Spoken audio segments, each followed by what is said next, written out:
Quem é você? Quando a palavra de Deus fala, examine-se, pois, o homem a si mesmo, né? Está dizendo para você auto se examinar, julgar, avaliar você, como você está. Quem é você no meio da luta, no meio do problema, no meio das tribulações, né? Tem gente, irmãos, que realmente no meio das dificuldades, no meio das pressões da terra, é ali aonde é revelado realmente quem é a pessoa, na verdade. Eu estava meditando nesse texto sobre esta palavra, e a Bíblia diz que Jesus, no momento mais difícil da sua vida, no momento mais, de dor, aonde ele se fez cordeiro de Deus para tirar os nossos pecados, para, salvar o maior número de pessoas, morrendo no lugar delas, no momento da cruz, nesse momento, Jesus, ele se revela, irmãos, revela um amor pelas pessoas, ele revela, a importância de ganhar almas, ele se compadece do sofrimento dos outros, mesmo sofrendo, ele se compadece, no momento de maior aflição da sua vida, que foi o momento da cruz, Então Jesus revelou quem ele era, ali naquele momento, no momento da cruz, ele pregou amor, ele pregou salvação, ele pregou misericórdia. Desde o começo ele refletiu amor para toda a humanidade, mas no momento da cruz, ele não mudou o seu discurso, ele continuou expressando o seu amor, ele continuou expressando a sua misericórdia, ele continuou mostrando a preocupação dele com o sofrimento das pessoas. Quando você vai ver as últimas palavras de Jesus, ele olhando para as pessoas que estavam cuspindo ele, que estavam batendo nele, que estavam pregando ele na cruz, que estavam escarnecendo dele, Jesus dizia: Pai, perdoa, porque não sabem o que fazem. Olha só, irmãos, Pai, perdoa. Isso mostra o amor, irmãos, mostra que ele está olhando que aquelas pessoas estão ignorantes, não estão sabendo o que estão fazendo, não tem entendimento do mundo espiritual. Jesus mostrando, qualquer um outro no lugar de Jesus amaldiçoava, né? Mas ele não, ele pedia perdão por aquelas pessoas, refletindo o seu amor no meio da dor e do sofrimento. Quando Jesus estava ali pregado na cruz, né? Alguém do lado direito disse: Senhor, o Senhor não tem culpa de nada e não merece estar aí. Lembra-te de mim quando chegares no paraíso. E Jesus olhou para ele, era um malfeitor que estava ali porque exatamente pagando o preço, a condenação pelos seus erros, a morte de cruz, que era uma lei romana. Esse sim merecia, mas ele pediu perdão para Jesus, e ele disse para o Senhor lembrar dele. E Jesus olhou para ele no meio do sofrimento, no meio da dor, e disse: hoje mesmo estarás comigo no paraíso. Jesus, no momento da dor, no momento do sofrimento, no momento, onde o seu sangue estava sendo derramado, ele estava sangrando, queridos. Ele olhava para as pessoas, ele se preocupava com as almas, com os perdidos. E ele ali naquela cruz, de cabeça para baixo, ali olhando, né? Ele viu ali Maria, ele viu João, ele viu a outra Maria, e elas choravam demais. E Jesus olhou para João e disse: filho, cuida dela, como se fosse sua mãe, cuide dela. Ele viu aquelas mulheres sofrendo, irmãos, por quê? Porque eram viúvas naquela época, irmãos, eram pessoas realmente que viviam, sabe, numa situação de dificuldade, de dependência total. E aí o seu filho mais velho também estava ali na cruz morrendo. E a Bíblia diz que ali havia um choro, um gemido, uma dor no coração de Maria. E ele então, se compadecendo do sofrimento daquela mulher, ele olhou para João e disse: João, cuide dela, cuide do sofrimento dela, não deixe ela sofrer desse jeito, não deixe ela desamparada. Queridos, Jesus, no meio da dor, do sofrimento, ele mostrou o amor, ele mostrou a preocupação com os perdidos, ele mostrou a sua misericórdia com os aflitos. E eu pergunto para você: como você tem se comportado no meio da dor, no meio do sofrimento? Quem é você? Quem é você no meio da luta? Eu quero levar você agora a uma história que está registrada no livro de Ezequiel, capítulo 37.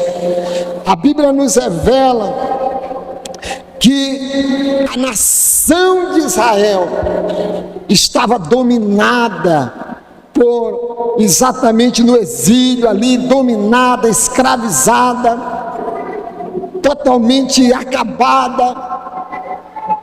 Sabe, a Bíblia nos revela que eles mesmos diziam que não tinham mais jeito para aquela nação. Eles diziam, eles mesmos declaravam que tinha acabado a nação de Israel, já não existia mais, não tinha mais jeito. O povo já estava realmente totalmente destruído, a nação de Israel, eles estavam se entregando à derrota, diz a palavra de Deus. E a Bíblia diz então que Deus chamou o profeta Daniel. Aquele povo no meio do vale estava mostrando que eles eram um povo derrotado, eles estavam se entregando à derrota. Mas Jesus nos ensina, queridos, como deve ser o nosso comportamento no meio da aflição, no meio do vale, no meio da luta. Nós não podemos, dentro de nós, o nosso DNA, a nossa essência, é a essência de Jesus, é a essência do Espírito Santo, é o amor, é o perdão, é a misericórdia, não importa como você está. E Deus nos revela aqui um segredo poderoso. Sabe qual é o segredo poderoso que Deus nos revela? É quando nós nos comportamos como Deus quer que nós nos comportamos. Exatamente quando estiver no meio do vale. Ah, pastor, na minha casa está um vale, está um negócio difícil. Deus quer que você se comporte no meio desse vale com amor, com misericórdia, com uma visão espiritual, e saber que você não está lutando contra pessoas, contra a carne, você não está lutando contra um filho rebelde, contra um marido, sabe, que é escravo de bebida, contra uma esposa que é cega espiritualmente.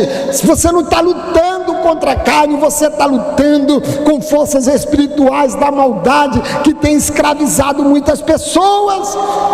Por isso nós precisamos entender esse princípio e nos comportar como Jesus se comporta diante das lutas e dos sofrimentos, amando, em vez de reclamar, em vez de, sabe, se amaldiçoar ou amaldiçoar, em vez de realmente está reclamando demais, está entregando, sabe, levantando a bandeira branca, não tem mais jeito para mim, acabou, eu me rendo. Ei, ninguém levanta a bandeira branca para forças espirituais da maldade. Você é filho de Deus, você tem Jesus na sua vida, tem o sangue de Jesus na sua vida. A igreja não pode baixar a guarda, não pode se render a essas forças espirituais. As tempestades existem, Jesus mesmo falou, povo de Israel, dizendo: não tem jeito, não tem jeito, a nação se acabou, nós estamos totalmente mortos, como um vale, derrotados. E a Bíblia nos revela que Deus chamou um profeta, levantou um profeta chamado Ezequiel. Preste atenção o que Deus fez com esse profeta. A Bíblia diz que Deus, no versículo 1, o profeta escreve: veio sobre mim a mão do Senhor, e o Senhor me levou em espírito e pôs-me no meio de um vale que estava cheio de ossos, e me fez andar ao redor deles, e eis que era muito número sobre a face do vale, e estavam sequíssimos. Queridos, o que eu aprendo aqui? A nação de Israel, no meio do sofrimento, no meio, sabe, da derrota, no meio do fracasso, no meio da dor, Deus dizendo: Ezequiel, o povo está dizendo que não tem mais jeito. Ezequiel mostrou a visão. No final, Deus disse para Ezequiel: olha, esse vale é o meu povo. Será que tem jeito para eles? Deus tomou ele pela mão e levou para o meio do vale, colocou no meio do vale. Talvez você esteja no meio do vale, pode ter morte, dor, o que tiver ao seu redor. Mas se a mão de Deus está sob o controle da tua vida, queridos, pode ter certeza que vai ter vida naquele lugar. A vida vai ser restaurada. Deus colocou ele, a mão de Deus colocou ele no meio do vale. Tem problemas? Tem, na direita, na esquerda, na frente, atrás. Tem lutas? Tem, mas a mão de Deus está sobre você. E se a mão de Deus está sobre você, não duvide. Não entregue, não se renda à derrota, ao fracasso. Não deixe que exatamente os problemas da vida venham exatamente matar a tua fé, arrancar as promessas que Deus tem para você, porque nós mesmo com a nossa boca, com a nossa palavra, dizemos que não tem mais jeito. Queridos, problemas todo mundo tem, todo mundo passa. A diferença é que aquele que tem o sangue de Cristo, a mão de Deus sobre a vida dele, tem a garantia da vitória. Aquele que persevera até o fim tem a garantia da vitória. A Bíblia nos revela isso, irmãos, é de fé em fé e glória em glória. Enquanto estivermos aqui na terra, no meio daquele vale, depois o Senhor, a mão do Senhor levou ali em espírito, me levou em espírito. Olha, você tem a mão de Deus sobre você, olha o segredo, e está cheio do Espírito Santo, o Espírito Santo na tua vida. Quem tem o Espírito Santo não fica alto se amaldiçoando ou amaldiçoando pessoas, mas ele tem uma visão espiritual das coisas e sabe que aquilo que está passando, aquilo que está ali momentaneamente cercando ele para tentar matar a fé dele, vai passar, mas eu preciso entender que para que eu possa vencer, eu tenho que me permitir ser usado por Deus. Amém? Se permita ser usado por Deus. Deixe Deus te usar. Deixa Deus conduzir a tua vida. A boa mão dele, como diz Esdras, a boa mão do Senhor é que nos guardou, é que nos protege, é que nos abençoa. A boa mão. Deixa Deus conduzir você. Que não eu, mas que o Senhor, esta causa é tua. Eu não posso mais fazer nada, mas o Senhor pode. Amém? O Senhor pode. A boa mão de Deus. E a Bíblia nos revela que o Senhor fez ele andar ao redor daqueles ossos.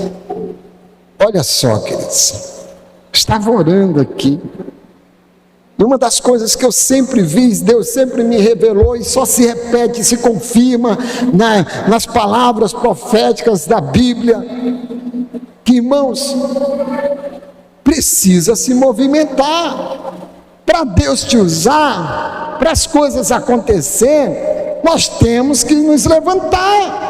A Bíblia diz em Isaías 61, levanta-te e a minha glória será contigo. Dispõe-te, levanta, anda, não fique parado, não se renda, não aceite a derrota, não aceite esse espírito maligno de derrota dominar você.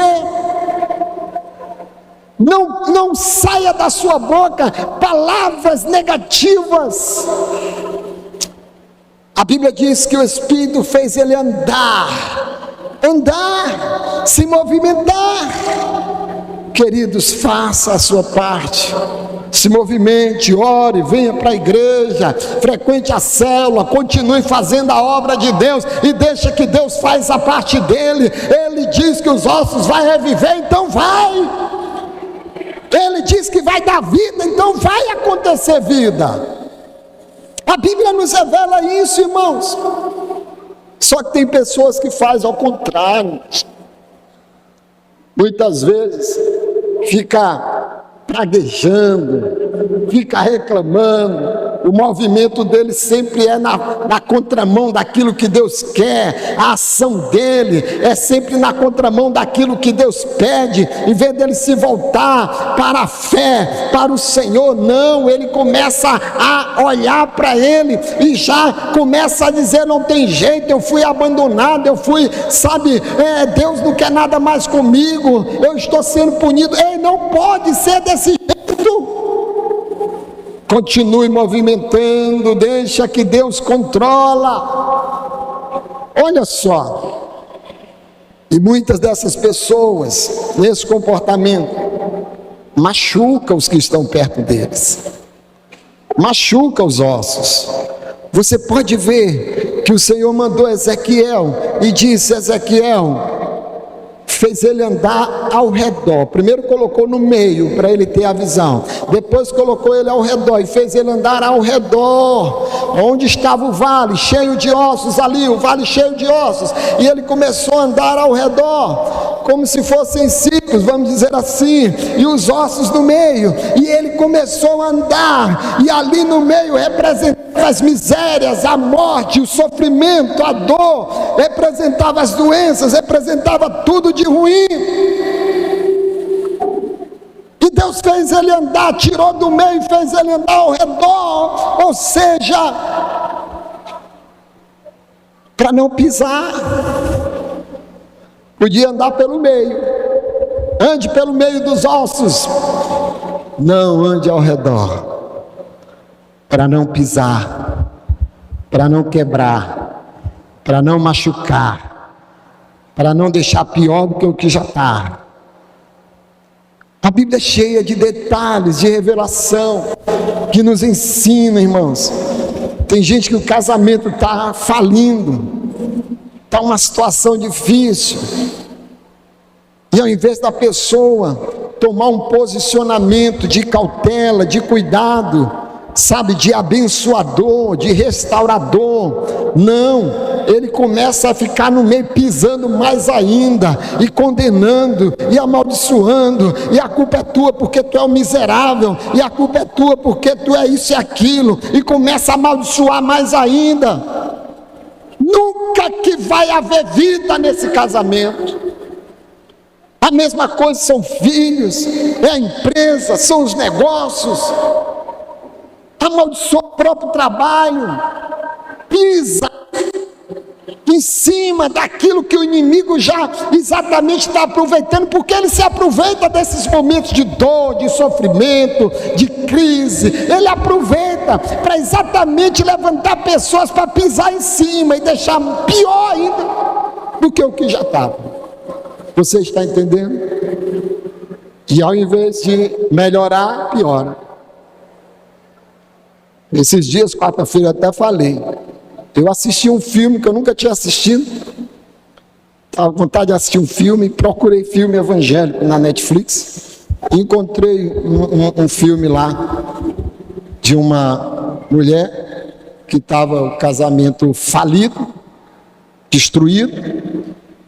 E ela estava à beira da falência, o marido já procurando outra mulher, não se entendiam, a filha toda cheia de machucada, porque só vê o pai brigando com a mãe com o pai, não havia entendimento, e ela simplesmente, ao invés de se posicionar, iam para a igreja, os dois iam para a igreja, em vez de se posicionar da forma que Deus queria, não, ficava era enfrentando, era pisando em cima, os dois.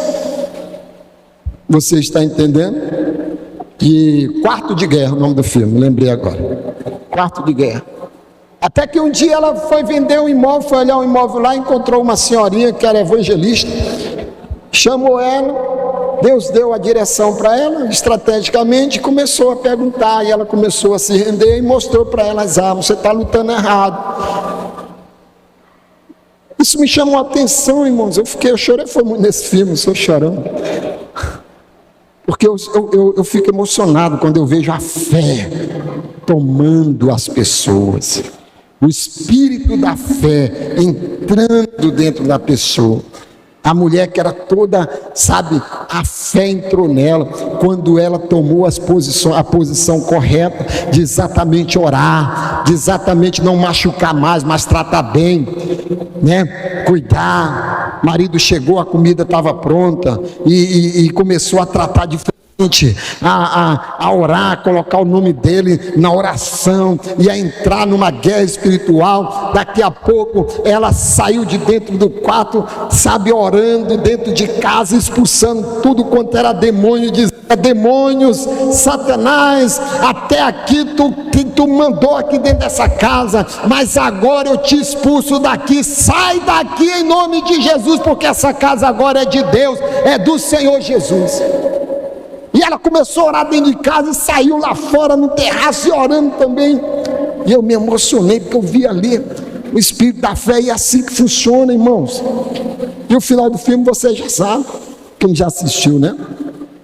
O marido dela voltou para Jesus, Deus criou várias situações, e eles tiveram um casamento restaurado, e a vida voltou. A vida voltou. Você está entendendo? Então o profeta, Deus levou ele, a mão de Deus, o Espírito, e ele tirou do meio e disse: não, você vai andar ao redor, para não machucar mais, para não quebrar, não ter perigo. Vai com sabedoria, cuide direitinho desse menino com sabedoria, dessa filha, não amaldiçoe. Tem gente que amaldiçoa o próprio trabalho, o próprio patrão. Olha só, a fonte de bênção para a vida dele financeira, ele está amaldiçoando. Que coisa terrível. Tem gente que amaldiçoa o dono do ponto que ele ganha o dinheiro. Ele alugou um ponto comercial com a loja dele, ele amaldiçoou o dono. Você não foi gerado, Deus não permite que você amaldiçoe. Deus não te aconselha isso. Você está entendendo? E por fim, a Bíblia nos revela que Deus mandou Ezequiel, profetizar. Profetiza sobre esses ossos secos. Ouve a palavra do Senhor. Quando Deus mandou ele profetizar, Deus disse para ele: Ezequiel, por acaso esses ossos podem reviver? Eu estava meditando nesse texto. Queridos, Ezequiel disse: Senhor, tu sabes, tu é que sabes. Qualquer um que não tinha fé, ou a fé, ou ele tem um comportamento de osso seco, porque ali nós vemos dois personagens, o profeta e os ossos secos. Qualquer um, irmãos, simplesmente dizer: não tem jeito não, está vendo que está morto, está vendo que está acabado, está vendo que está derrotado, está vendo que está falido, está vendo que já morreu, não tem mais jeito não, já está tudo certo. Qualquer um dizia isso. Mas Ezequiel se posicionou como um homem de fé. Senhor, tu sabes. Ele está dizendo: Senhor, tu tem o controle de todas as coisas, o poder para tudo. O Senhor é que decide. O Senhor é que decide. Se o Senhor disser vai, então vai. Você está entendendo? Então, quando ele disse isso, Deus disse: então abra a boca e profetize aí. Profetize que esses ossos vão reviver. E ele começou a profetizar. Ele começou a declarar vida, a liberar palavra de vida, palavra de oração, palavra de cura, aleluia. Ele começou a liberar decretos de bênção. E sabe o que aconteceu? A Bíblia diz, naquela visão, começou os ossos a se restaurar, que se juntar, e daqui a pouco se formou um grande, numeroso exército imbatível.